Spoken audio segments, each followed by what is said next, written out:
भारत और रूस के रिश्तों में जल्द एक और बड़ा अध्याय जुड़ने वाला है। महीनों से चल रही चर्चाओं के बीच रूस ने आधिकारिक रूप से पुष्टि कर दी है कि राष्ट्रपति व्लादिमीर पुतिन 4 और 5 दिसंबर को भारत आने वाले हैं। यह यात्रा भारत सरकार की ओर से भेजे गए निमंत्रण के बाद तय हुई है। विदेश मंत्रालय की ओर से जारी बयान के मुताबिक राष्ट्रपति पुतिन 2 दिन भारत यात्रा पर रहेंगे। दरअसल यह भारत रूस शिखर सम्मेलन का 23वां वार्षिक संस्करण होगा, जिसमें दोनों देशों के बीच कई महत्वपूर्ण मुद्दों पर चर्चा होने की संभावना है।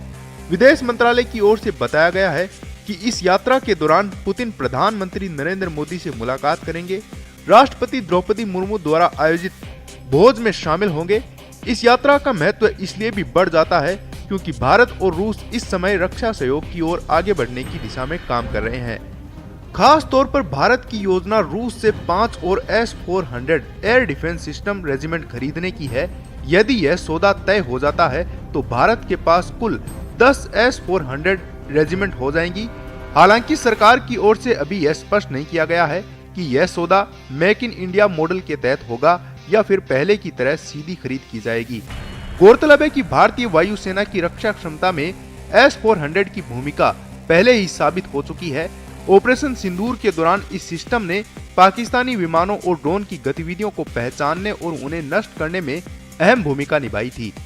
सूत्रों के अनुसार भारत को अभी S-400 की आखिरी 2 रेजिमेंट की डिलीवरी का इंतजार है। साथ ही 5 और रेजिमेंट खरीदने पर बातचीत जारी है। इसी वजह से यह सौदा राष्ट्रपति पुतिन और पीएम मोदी की बैठक के अहम मुद्दों में शामिल हो सकता है। इसके अलावा रूस के Su-57 फाइटर जेट को लेकर चल रही चर्चा पर भी नजर बनी हुई है। हालांकि अब तक भारत ने Su-57 को खरीदने पर कोई अंतिम फैसला नहीं लिया है। दूसरी तरफ कुछ रिपोर्टों का कहना है कि दुनिया में फिलहाल असली 5वीं पीढ़ी का लड़ाकू विमान सिर्फ अमेरिकी F-35 ही माना जा रहा है। भारत की कोशिश है कि वह दक्षिण कोरिया और यूरोपीय देशों के विकसित हो रहे फाइटर जेट कार्यक्रमों पर भी नजर रखे ताकि जरूरत के हिसाब से भविष्य की दिशा तय की जा सके।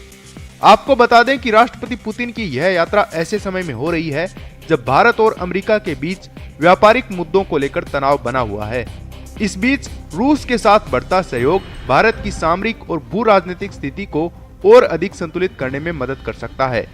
यानी दिसंबर की शुरुआत में होने वाली यह मुलाकात दोनों देशों के बीच रक्षा कूटनीति और आर्थिक साझेदारी को एक नए चरण में लेके जा सकती है।